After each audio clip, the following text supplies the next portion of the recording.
करती हूँ कि प्रकृति के प्रेम स्वरूप इस पौधे को अतिथि को प्रदान कर उनका स्वागत करें।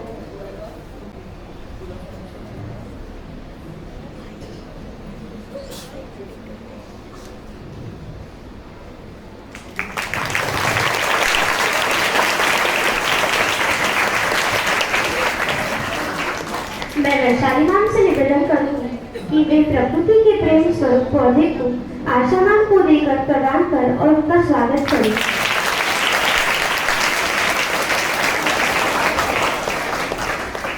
हमारे मार्गदर्शिका वैशाली मैम, आपका स्वागत हम शब्द सुंदरों से करें।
शिवाजी कला व वाणिज्य महाविद्यालय अमरावती में सहयोगी प्राध्यापक हिंदी विभाग प्रमुख के रूप में कार्यरत है। आपका जन्म 25 दिसंबर 1980 को अमरावती में हुआ है। आपने एमए हिंदी साहित्य में संत गाड़गे बाबा अमरावती विश्वविद्यालय से किया है और आप एमए में विश्वविद्यालय से प्रथम मेरिट है। आपने नेट परीक्षा भी उत्तीर्ण की है तथा आपने डॉक्टर हरिवंश राय बच्चन जी के गीति काव्य का अनुशीलन इस विषय में पीएचडी भी की है। आपकी प्रमुख कृतियां शब्दों के शिखर, प्रेमचंद, भीम प्रतिबिंब, डॉक्टर पंजाबराव देशमुख का सामाजिक योगदान और कभी हम कभी तुम आदि प्रकाशित है। आपके कुछ साझा काव्य संग्रह भी प्रकाशित है जिसमें वीरांगनाओं की शौर्य कथा, मेरी माँ, अंतर्मन की गूंज, बलिदान को नमन आदि है। आपका हिंदी और मराठी में कथा, लघु कथा, काव्य, गीत, अनुवाद, आलेख का निरंतर लेखन और प्रकाशन होता है। आप अखिल भारतीय मराठी चित्रपट महामंडल लेखक अवर्ग सभासद है। आपकी YouTube पर शॉर्ट फिल्म कविताएं उपलब्ध है। आपका साहित्यिक कार्यक्रमों में सक्रिय सहभाग रहता है। आपको विविध संस्थाओं से सम्मान प्राप्त है। 2020 में वीरांगना रत्न सम्मान, 2021 में काव्य सारथी सम्मान, साहित्य सृजक सम्मान, हिंदी साहित्य रत्न सम्मान, हिंदी साहित्य शब्द सम्मान, गोस्वामी साहित्य शिल्पी सम्मान, मुंशी प्रेमचंद कथाकार सम्मान एवं 2025 में उत्कृष्ट रचनाकार सम्मान प्राप्त है। धन्यवाद। शुभ प्रभात सभी को। मैं साथी शाह कक्षा 8 डायमंड की छात्रा हूँ। आज के कार्यक्रम की प्रस्तावना का कार्यभार मुझे सौंपा गया है। आज हम सभी मुंशी प्रेमचंद जी की 145वीं जयंती मनाने जा रहे हैं। भारत के उपन्यास सम्राट, एक सफल लेखक, कुशल व्यक्ति, जिम्मेदार संपादक, देशभक्त और संवेदनशील रचनाकार मुंशी प्रेमचंद जी की जयंती पर सादर नमन। मुंशी प्रेमचंद हिंदी और उर्दू के बेहतरीन भारतीय लेखकों में से एक है।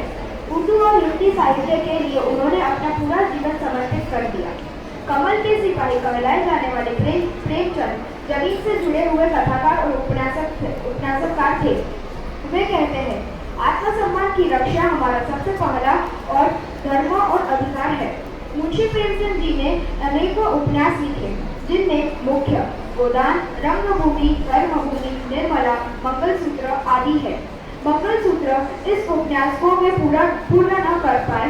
यह उपन्यास लिखते समय ही उनकी मृत्यु हो गई और यह उपन्यास उनके पुत्र अमृत राय ने पूर्ण की। कमल का सिपाही मुंशी प्रेमचंद की जीवनी है, जिसे उनके पुत्र अमृत राय ने लिखा है।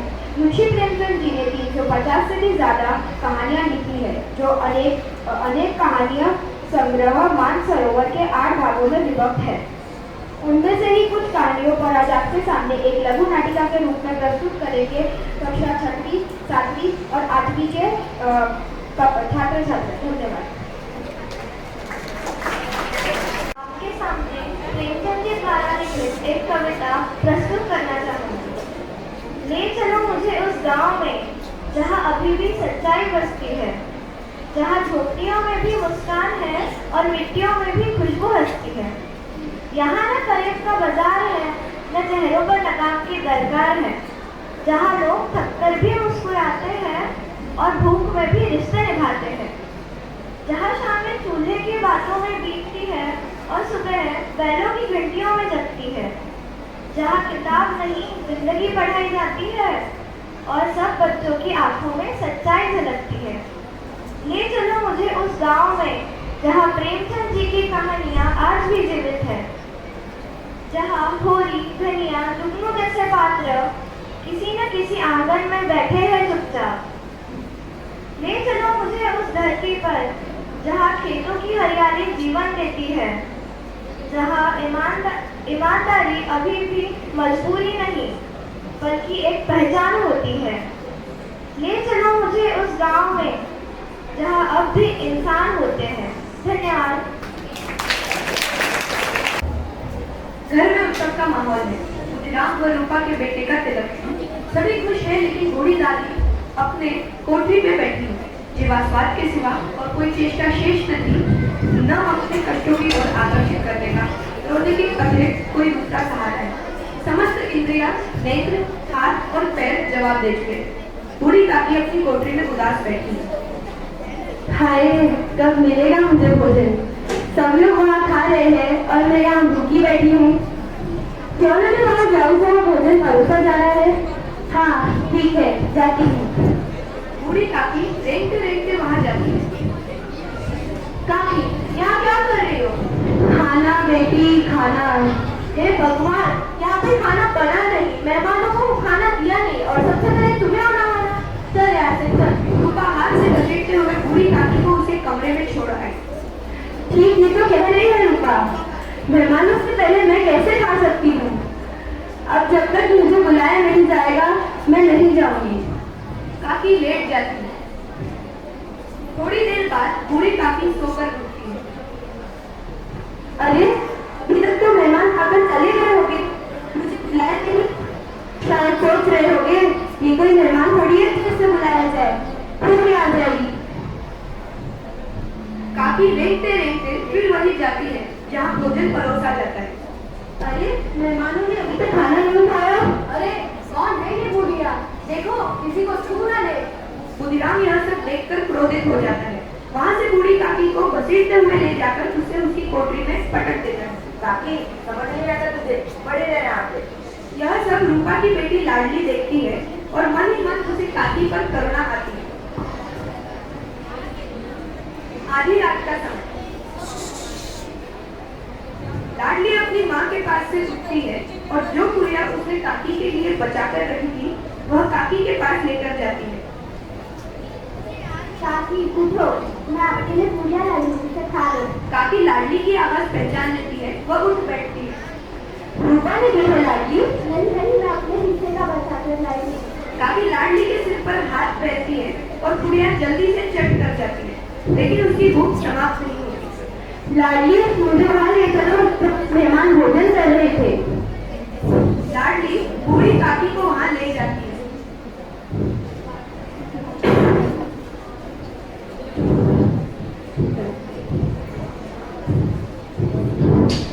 काकी भूखे पत्तलों को चाट कर अपनी भूख शांत कर देती है।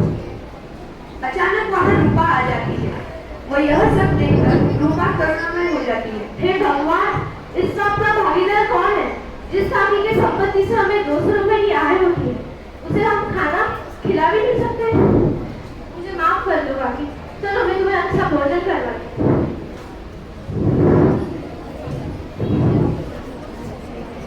रूपा काकी के लिए स्वादिष्ट भोजन लेकर आती है।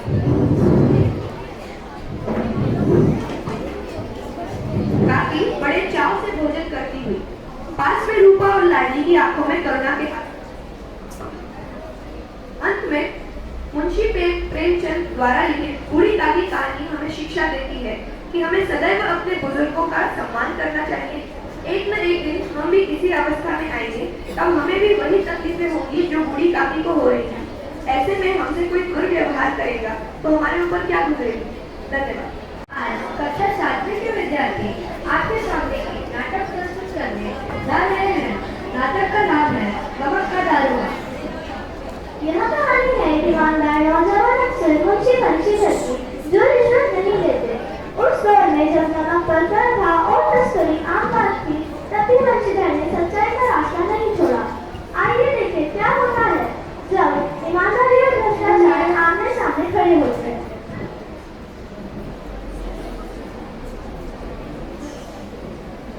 घर का दृश्य। बंशीधर खड़े हुए आईने में देख रहे हैं। पिताजी कुर्सी पर बैठे हैं, फिर कहने लगे, बेटा। जी पिताजी।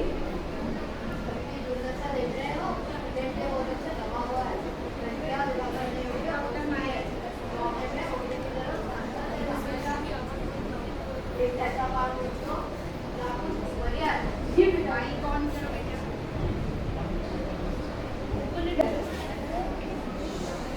बंशीधर को नौकरी प्राप्त हुई। वे खुशी से झूमते हुए घर में प्रवेश करते हैं। माँ, पिताजी मुझे नौकरी मिल गई। अब नौकरी में गई, ध्यान रखना, ईमानदारी से काम करना। चिंता मत करो माँ, मैं किसी से भी रिश्वत नहीं लूंगा, बस तुम आशीर्वाद दो। मेरा आशीर्वाद तो सदा तुम्हारे साथ है। अपने पास बंशीधर सो रहे हैं। गाड़ियों की गड़गड़ाहट आवाज सुनकर उठ बैठे और कहने लगे, इतनी रात बस सो जा रही है, अवश्य कुछ ना कुछ बोला। बंशीधर पुल की तरफ निकल पड़े। किसकी गाड़ियाँ हैं ये?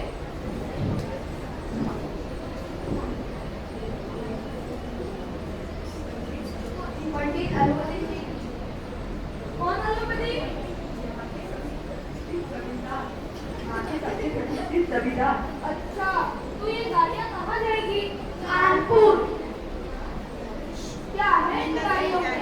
हम पूछते हैं, क्या लगा है इनमें? अरे बोलते क्यों नहीं?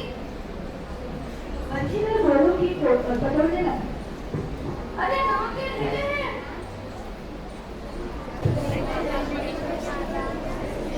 कुछ वाले पंडित अलौकिक के पास आते हैं और कहते हैं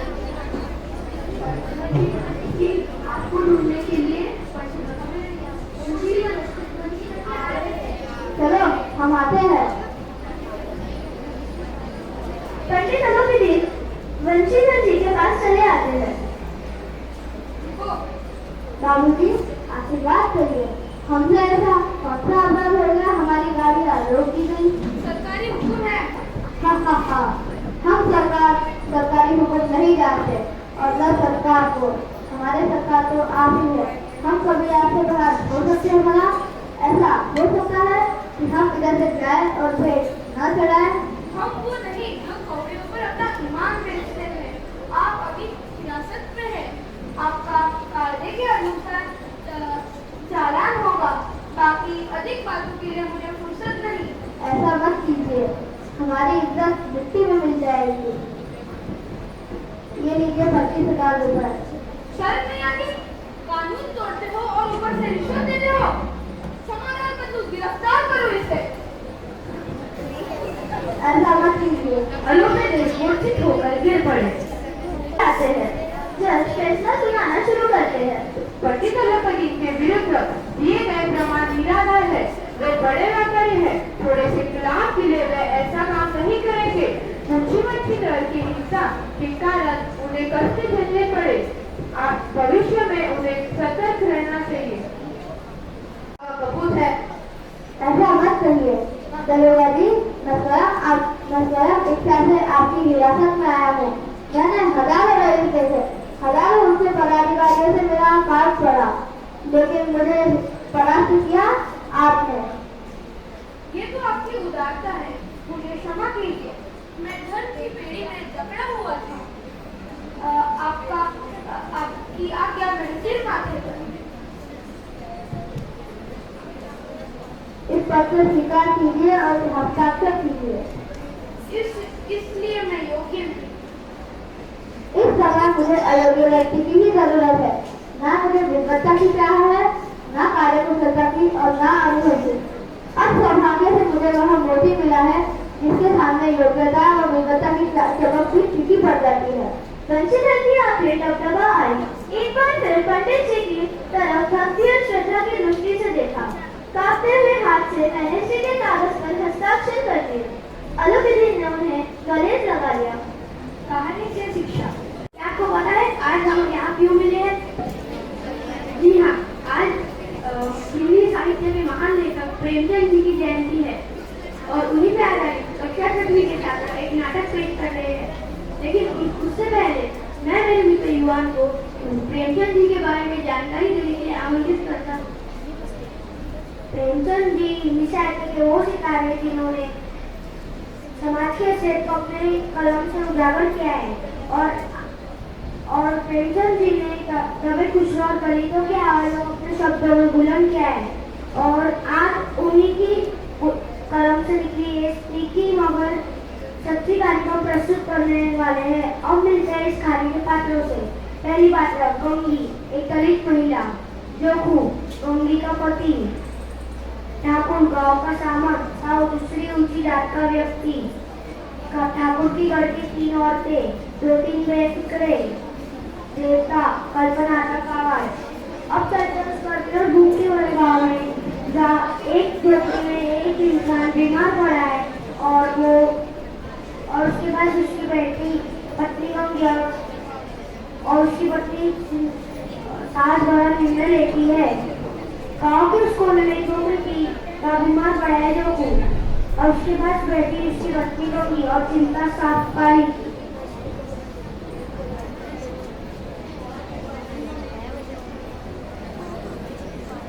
गंगी, हाँ, ये कैसा पानी लाई है तू?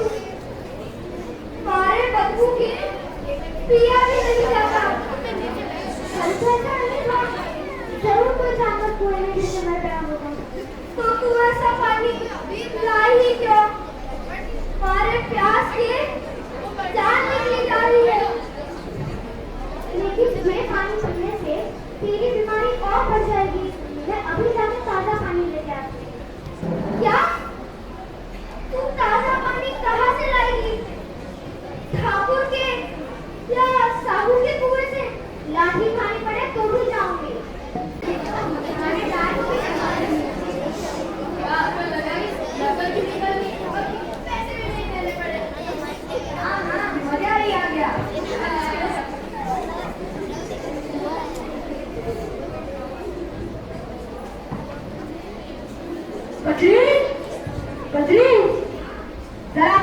जाओ। हुकुम हुआ, ताजा पानी लाओ। जैसे कि हम तो नौकरानी है। हाँ, सही कहा तुमने।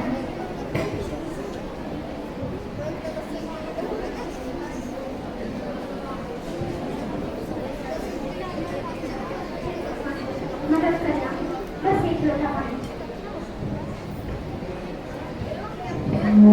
अचानक से ठाकुर का दरवाजा खुल रहा है। कौन है? कौन है वहाँ?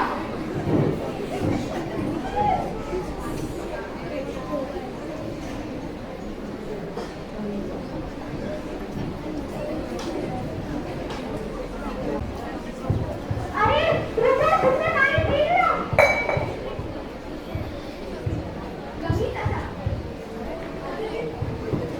गंगू का साहस आ गया, लेकिन यह उसे कमजोर नहीं करता। वो एक चुप चीज है ऐसे समाज के खिलाफ जहाँ इंसान का पानी मुँह जाते कर बढ़ता है।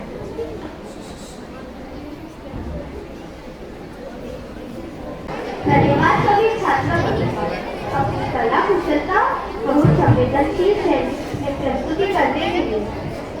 अभी मैं श्री मनोज जोशी सर से निवेदन करती हूँ कि वे कार्यक्रम से उपलब्ध में आने के आपके विचार प्रस्तुत करें। विद्या की देवी माँ सरस्वती को नमन करता हूँ। साथ ही हिंदी साहित्य के मील पत्थर शब्दों के शिखर के रूप में जाने जाने वाले महान कथाकार प्रेमचंद जी की प्रतिमा को भी नमन करता हूँ एवं प्रेमचंद जयंती की सभी को शुभकामनाएं देता हूँ। मुझे यहाँ पर आमंत्रित किया पमाई स्कूल की प्रधानाचार्य मैडम, अध्यक्ष मैडम तथा हिंदी के सर जो मेरे विद्यार्थी रह चुके हैं भरत सर, उन सभी का मनपूर्वक धन्यवाद देता हूँ कि मुझे आप लोगों के साथ ये जीवन के अनमोल क्षण साझा करने का अवसर मिला। अभी हमने यहाँ पर 3 कहानियां देखी, बराबर है ना? आवाज आ रहा है बराबर आपको? मैं ज्यादा आपको बोर करने वाला नहीं हूँ, घबराओ मत। 3 कहानियां हमने देखी और हर कहानी से हमको कुछ ना कुछ संदेश एक मिलता है। हम जब कोई कहानी पढ़ते हैं या देखते हैं या सुनते हैं तो इस बात पर हमेशा ध्यान रखना पड़ता है कि इस कहानी से हमें क्या सीख या क्या सबक संदेश मिल रहा है। इन बच्चों ने बहुत ही अच्छा यहाँ पे प्रेजेंटेशन किया। एक बार इनके लिए जोरदार हम तालियां बजाते हैं।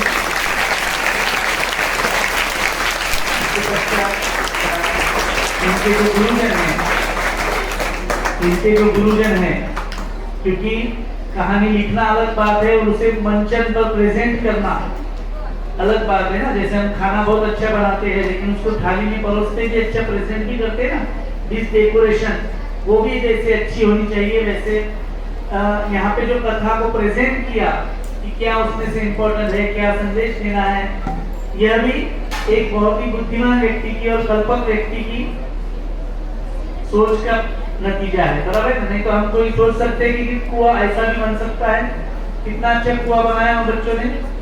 तो ये प्रेजेंट जितना है कि कहानी की वही ताकत रहती है कि वो हमको दिखाई देनी चाहिए। जैसे पहले कहानी जो थी बूढ़ी काकी, जिसमें से हमें संदेश मिलता है कि हमारे जो बुजुर्ग लोग हैं उन बुजुर्गों की हमें सेवा करनी चाहिए, उनसे 2 शब्द बात करनी चाहिए, उनसे हमारा लगाव हम होता है और उनसे अपनी कहानियां वो हमें सुनाते हैं और हमें उनसे उनका सम्मान करना चाहिए, आदर करना चाहिए। दूसरी जो कहानी थी नमक का दरोगा, जो हमें संदेश देती है कि हमें ईमानदारी के रास्ते पे चलना है, सत्य और न्याय के पथ पर चलना चाहिए। तीसरी जो कहानी है जो अभी इन्होंने बताई ठाकुर का कुआं, जिसमें बताया गया है कि मानव को मानव के समान ही दर्जा देना चाहिए, उसके मानवता की कदर करनी चाहिए, सभी मनुष्य समान होते हैं।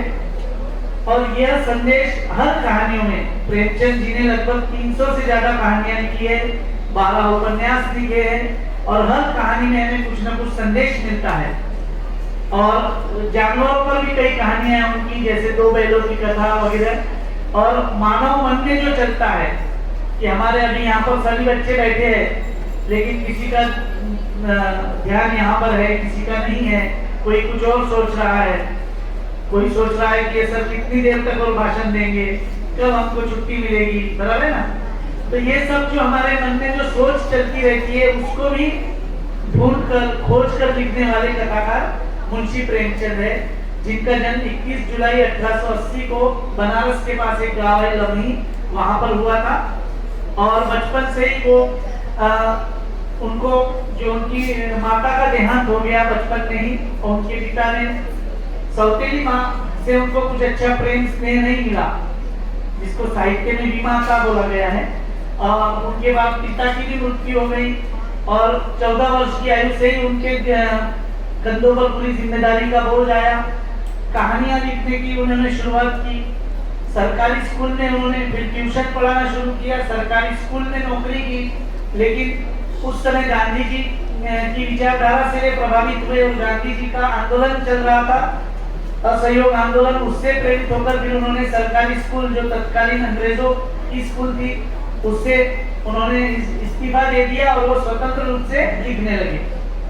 और हर कहानी में ऐसी उनकी कहानियां कि जब हम पढ़ते हैं तो ऐसा लगता है कि पढ़ते ही रहो। अपने यहाँ पर भी लाइब्रेरी में प्रेमचंद की किताबें होंगी, आप जरूर उसकी कहानियां पढ़ो। यूट्यूब वगैरह पर भी आजकल वो अवेलेबल होती है।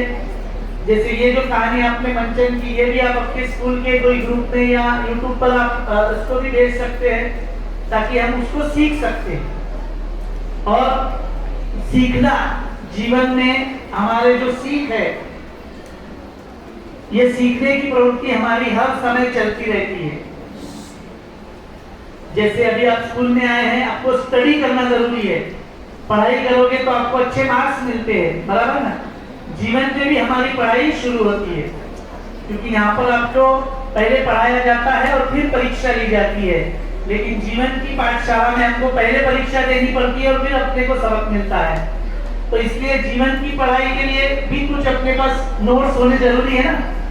जैसे पढ़ाई में परीक्षा के लिए गए तो एग्जाम में गए तो अपने को पढ़ाई करके जाना पड़ेगा। तो जीवन की पढ़ाई पाठ करने के लिए जो नोट्स है वो हमको प्रेमचंद की कहानियों में मिलते हैं। आज हम देखते हैं कि कोई खेल प्रतिभा में आगे जाता है, कोई पढ़ाई में आगे जाता है, और हर बच्चे में कोई ना कोई टैलेंट है, हर व्यक्ति में, हर वस्तु में कुछ ना कुछ टैलेंट है।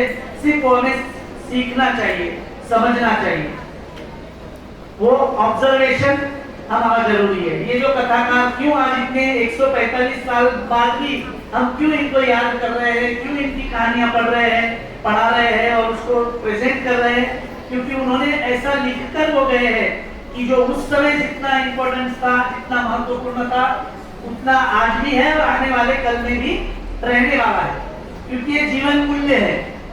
आज हम टेक्नोलॉजी के जमाने में आ गए। आप लोग मोबाइल देखते हैं, मोबाइल में अच्छाइयां भी है और बुराइयां भी है। मैडम देशमुख मैडम से हमारी चर्चा हो रही थी तो हमने कहा, ये बात हुई थी कि आप लोग बहुत हमसे ज्यादा टैलेंटेड है, क्योंकि आप लोग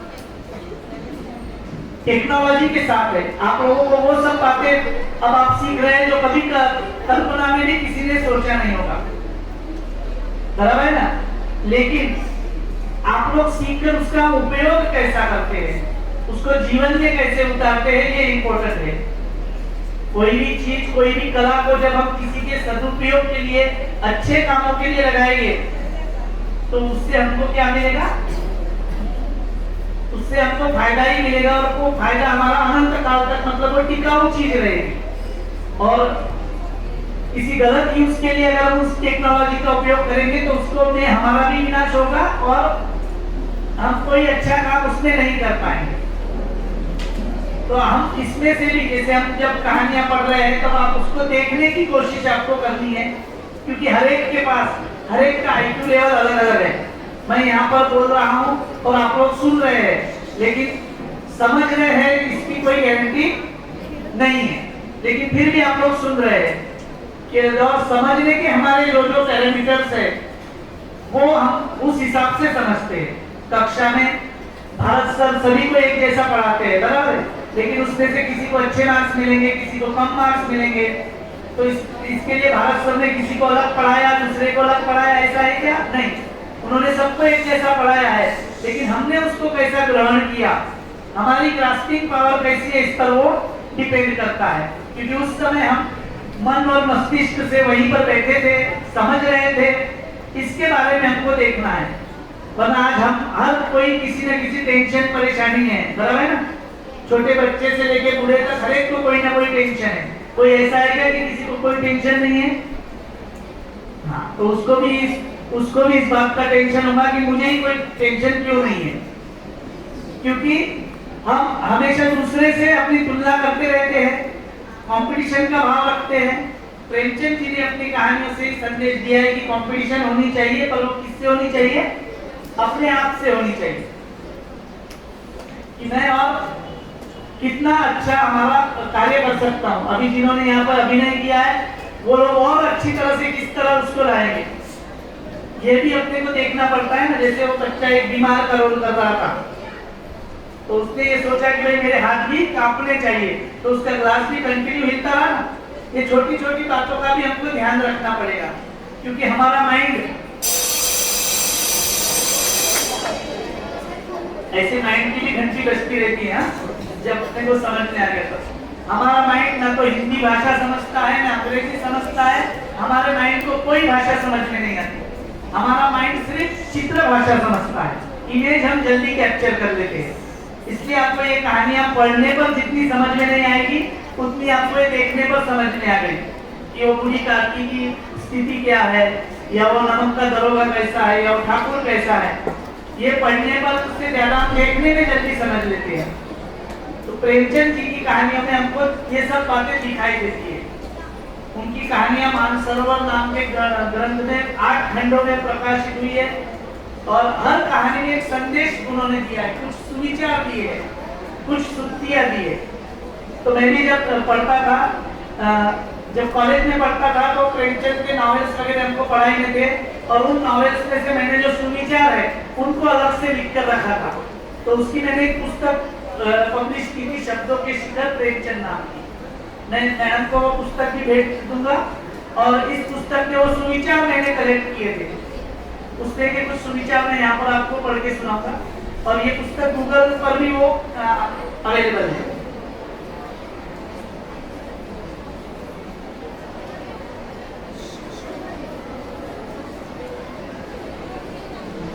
कि जिसने क्षमा, त्याग, इन सब बातों को लेकर है।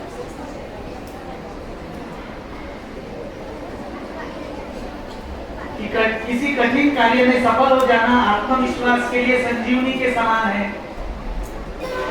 या फूल सुनने में ही अच्छा लगता है, खाने में नहीं। प्रेम बड़े बड़ों का सिर नीचा कर देता है। सार्वजनिक काम करने के लिए कहीं भी क्षेत्र की कमी नहीं, केवल मन में निस्वार्थ सेवा का भाव होना चाहिए। आत्मसम्मान की रक्षा हमारा सबसे पहला धर्म है। अमीरों का एहसान कभी नहीं लेना चाहिए, कभी कभी उसके बदले में हमें हमारी आत्मा तक बेचती बात सुनकर उत्तेजित हो जाता है। दयालुता 2 प्रकार की होती है, एक में नम्रता होती है और दूसरे में आत्म प्रशंसा। जैसे कोई वृक्ष जल और प्रकाश से बढ़ता है, लेकिन पवन के प्रबल झोंकों से सुदृढ़ होता है, उसी भांति प्रणय भी दुख के आघातों से ही विकसित होता है। क्या सचमुच मनुष्य ईश्वर का खिलौना है? यही मानव जीवन का महत्व है। खुशी के साथ हंसने वाले बहुत मिल जाते हैं, लेकिन ब्रज में जो साथ रहे वही हमारा सच्चा मित्र है। नम्रता पत्थर को भी मौन कर देती है। सूर्य को सिद्ध करने के लिए दीपक की जरूरत नहीं होती। ये सब सुविचार है, जिनको सुक्तियां कहते हैं। सुविचार अपने को पता है, क्योंकि मुझे पता है आप सब लोग एक सीरियल देखते होंगे। कौन सा? उसमें वो सुविचार लिखने वाले कौन से सर है? तो वो जैसे सुविचार एक लिखते थे, ऐसे सुविचार आप लोग भी आपकी बुक में कोई ना कोई लिखते रहो। और सुविचार ढूंढने के लिए आपको मोबाइल में तो बहुत सुविचार मिल जाएंगे, क्योंकि हमको पता है कि मोबाइल यूनिवर्सिटी भी इंडायरेक्ट रूप से हम पर हावी हो रही है। तो अपनी एक नोटबुक ऐसी बनाओ कि जिसमें आप एक सुविचार जो आपको अच्छा लगता है, क्योंकि उससे भी हमारा जीवन बदल सकता है। क्योंकि प्रेमचंद और ये जो महान कथाकार हो चुके हैं, इन्होंने कोई ज्यादा किताबें पढ़ी होगी ऐसा नहीं है, लेकिन इन्होंने मानव को पढ़ा है। इन्होंने जीवन की किताब पढ़ी है, जिसमें पहला पेज जमीन है और अंतिम पेज आसमान है, और पेड़ पौधे, नदी नाले, पशु पक्षी, ये सब उसके एक एक चैप्टर है, ये सब उन्होंने पढ़ा है। तो ये अपने को भी पढ़ के आना चाहिए, है ना। अभी टीवी की बात निकलते हैं, कितने खुश हो गए आप लोग। तो वो भी लिखने वाली कहानियां ही है ना, वो भी एक गुजरात के लेखक है तारक मेहता, उन्होंने लिखी हुई वो कहानियां हैं जिसको प्रेजेंट किया गया है, बराबर है। हालांकि वो सब नकली रहता है ना, सब अभिनय रहता है वो, पर अभिनय भी कितना अच्छा करते हैं वो। ऐसा लगता है कि सही में वो जेठालाल की इलेक्ट्रिक की दुकान है, हाँ कि ना। हाँ, तो ये सब बातें हम किस तरह से लिख सकते हैं, ये भी हमको देखना है। और उस टीवी देखते समय भी अपने को उसमें से क्या संदेश मिला, इसको भी अगर हम लिखते रहेंगे तो भी हमको समझ में आएगा कि किसी चीज से किस प्रकार से हम संदेश ले सकते हैं। तो ज्यादा समय नहीं लेता हूँ, मुझे यहाँ पर बुलाया है, आमंत्रित किया, पहली बार ही बुलाया है, तो इसलिए ज्यादा टाइम नहीं लूंगा क्योंकि दूसरी बार भी बुलाना चाहिए। हाँ, तो इसलिए मैं अपने वाणी को विराम देता हूँ। जाते जाते एक कविता मेरी आपको सुना दूंगा कि असंभव नहीं है जग में जब तू कुछ ठान ले, जो सोचेगा वो पाएगा, बात ये तू जान ले। परिश्रम की राह पर चलकर अपने लक्ष्य को पहचान, जग में सफलता का यह मूल मंत्र तू मान। ईश्वर को भी पा जाएगा सच्चा अगर तू ध्यान ले, जो सोचेगा वो पाएगा, बात यह तू जान ले। जीवन में असंभव नाम की कोई भी वस्तु नहीं है। जैसा प्रेमचंद ने कहा है कि अज्ञान नाम का भी, आश्चर्य नाम की भी कोई वस्तु नहीं है। आश्चर्य जो है वो अज्ञान का ही दूसरा नाम है। हमको उस चीज पर आश्चर्य होता है क्योंकि हमारा उसके बारे में हमको नॉलेज नहीं है, वो टेक्निक हमको पता नहीं है। तो जीवन जीने के लिए जो टेक्निक की जरूरत है, जैसे पढ़ाई करने के लिए स्मार्ट वर्क जैसा है ना, स्मार्ट मोबाइल जैसा हो गया, वैसे हमको स्मार्ट वर्क करना है, टेक्निक से सीखना है। केवल रटना नहीं है बल्कि स्वयं होकर हम कैसा लिख सकते हैं, इस बारे में भी हमको सोचना है। इस सब बातों का आप ख्याल रखिए। जो जो आपको अच्छा लगता है, आज के प्रोग्राम से आपको जो सबक मिला उसको भी आप 4-5 लाइन में या उसका भी एक अहवाल आप लिख सकते हैं, तो वो भी आपकी स्कूल के मैगजीन में आप प्रकाशित कर सकते हैं। आपके नाम के साथ वो प्रकाशित होगा कि इस प्रोग्राम से मुझे क्या सीखने को मिला। इन सब की छोटी छोटी आदतें हमारा जीवन बदलने के लिए या जीवन में दिशा देने के लिए बहुत आवश्यक होती है, क्योंकि आप लोग को दुख नाम की चीज बहुत कम है, बराबर है ना। आप लोगों के जीवन में दुख तकलीफ कम है। क्यों दुख तकलीफ कम है? क्योंकि आप लोगों की आयु कम है, और आयु कम है इसलिए यादें कम है। पिछली बातें जो ज्यादा घटनाएं होती है उससे हम व्यक्ति को दुख मिलता है, तो कभी न कभी आगे बढ़ने का अवसर हर एक को मिलता है, बराबर ना। मेरी भी जब मैं कॉलेज में पढ़ता था तब मेरी इच्छा थी कि एक न एक दिन अमिताभ बच्चन जी से मिलूंगा। तो उसके लिए फिर मेरा पीएचडी का विषय मैंने चुना हरिवंश राय बच्चन, जैसा अभी उल्लेख किया परिचय में, जो एक कवि थे। जैसे प्रेमचंद जी कथाकार थे, वैसे वो कवि रह चुके हैं हिंदी के। तो उनके साहित्य पर मेरी पीएचडी हुई, और मुझे लगा कि ये पीएचडी में कर रहा हूँ तो कभी ना कभी भविष्य में मैं अमिताभ जी से मिलूंगा और उनको ये पीएचडी दूंगा। तो अभी 2-3 महीने पहले मैं मेरे परिवार के साथ कौन बनेगा करोड़पति के शो पर भी गया था ऑडियंस में, और वहां पर मैं उस शो में गया जहां पर पेन लाना अलाउ नहीं, घड़ी लाना अलाउ नहीं, अंगूठी तक अलाउ नहीं, गॉगल अलाउ नहीं, क्योंकि कैमरा वगैरह हो सकता है। वहां मैं गया और उनको थेसिस भी मैंने वो किया, 10-15 मिनट उनसे बात भी की। मतलब ये कहने का तात्पर्य क्या है कि हमारे सपने भी कभी कभी पूरे होते हैं, केवल क्या है वो हमको याद होने चाहिए। 8-10 अपने जो ड्रीम्स प्रोजेक्ट है वो भी लिख कर रखो, कि कहीं ऐसा ना हो जाए कि जब वो सपनों को साकार करने का वक्त आए तब सपना क्या था यही भूल जाए। ऐसा नहीं होना चाहिए, इसलिए लिखते रहो, नोटिंग करते रहो, क्योंकि ये जो नोटिंग है वो आपका खुद का लिखा हुआ होता है। आप जो आंसर बुक में लिखते हैं वो आप खुद बोल रहे हैं, ऐसा माना जाता है। जैसे पुरानी फिल्मों में कोई चिट्ठी पढ़ता था तो उसका चेहरा लिखता था ना, वैसे आप जो लिख रहे हैं वो आपका चेहरा है। इसलिए आप अपनी तरफ से रोज कुछ ना कुछ एक पेज को भी लिखने की कोशिश करो, 1-2 पेज पढ़ने की कोशिश करो अपने सिलेबस के व्यतिरिक्त। कोई मैगजीन है, कोई न्यूज़पेपर है, ये सब आप पढ़ने की आदत रखेंगे तो धीरे धीरे आप अपने आप में बहुत चेंजेस देखेंगे।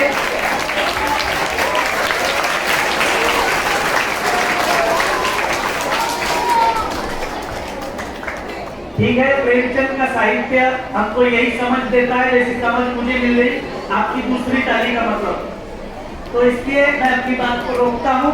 प्रेमचंद जी की विचारधारा गांधीवादी विचारधारा थी कि पार्टी से नहीं तो पाप से गुणा करो, और जीवन में परिवर्तन जरूरी है, केवल उसके लिए हमें हमेशा तैयार रहना होता है और अपने आप को अपडेट करता रहना पड़ता है। अपने अंदर के जो सॉफ्टवेयर है उनको अपडेट करते रहना पड़ेगा।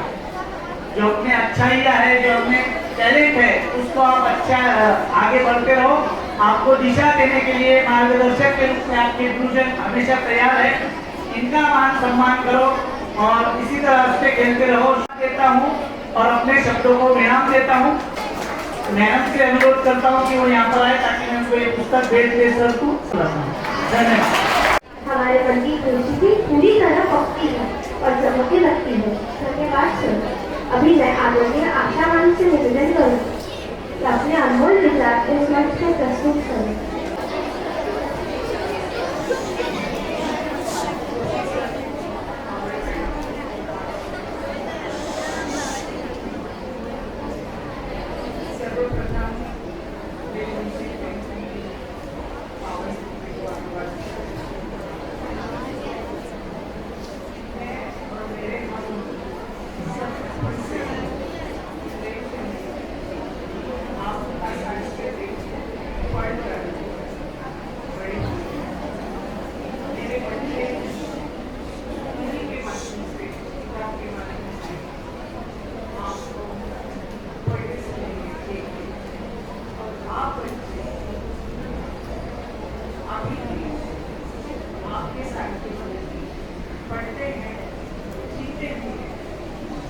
अभी मैं मान्यवरों से निवेदन करूंगी कि मैं मंच पे आए।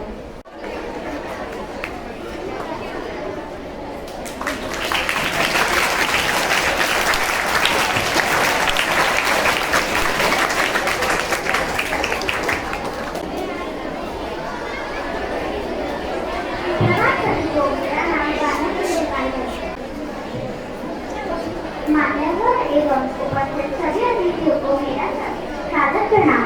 आज के इस सुंदर और प्रेरणादायक अवसर पर मैं हृदय से आभार व्यक्त करती हूँ। हमारे मुख्य अतिथि माननीय श्री मनोज जोशी सर और माननीय श्रीमती आशा देशमुख मैडम का, जिन्होंने अपने अमूल्य समय से हमें सम्मानित किया। साथ ही हम प्राचार्य महोदया, उप प्राचार्य महोदया और सभी शिक्षकों का भी धन्यवाद करते हैं, जिनके मार्गदर्शन और सहयोग के कारण यह कार्यक्रम संभव हो पाया। हमारे प्यारे विद्यार्थियों ने जो प्रस्तुति दी वह प्रेमचंद्र जी की शिक्षाओं और समाज के प्रति प्रेम, उनकी सोच को जीवन कर गई। आप सभी का एक बार फिर से हृदयपूर्वक धन्यवाद। जय हिंद। आमंत्रित करूंगी योगिता मैम को।